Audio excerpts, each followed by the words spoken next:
அடுத்த குறிப்பு மண்ணீரல் கோளாறுகள்.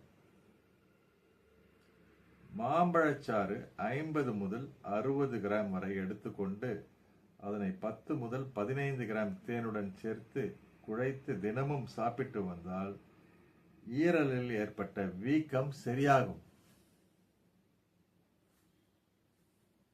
ஃபேட்டி லிவர், ஈரல் வீக்கம் இருக்குங்களா, அதுக்கு சொல்றாங்க. அப்புறம் கல் அடைப்பு அப்படின்னு ஒரு குறிப்பு.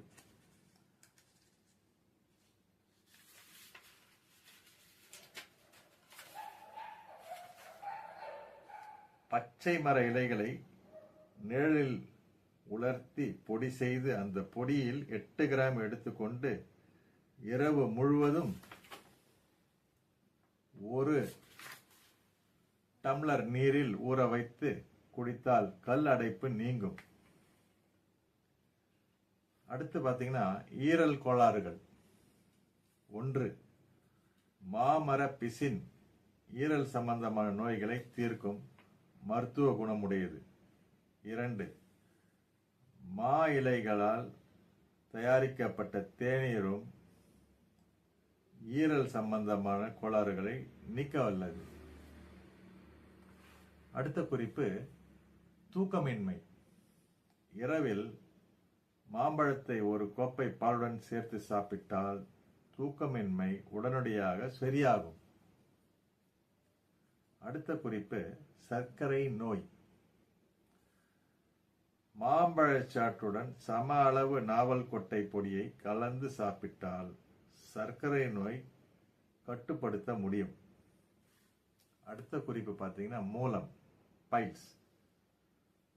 1. கனிந்த மாம்பழத்தின் உட்பகுதியில் உள்ள பருப்பை தினமும் சாப்பிடுவது மூல நோய்க்கு மிகவும் நல்லது. 2. மாங்கொட்டையின் உட்பகுதியை பொடி செய்து அதை தினமும் 2 அல்லது 3 முறை சாப்பிட மூல நோய் குணமாகும். அடுத்த குறிப்பு வயிற்று வலி.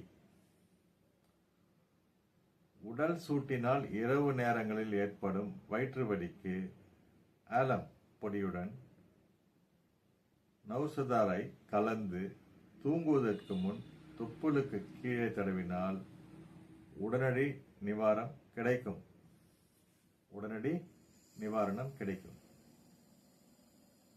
அடுத்த குறிப்பு வெள்ளைப்படுதல்.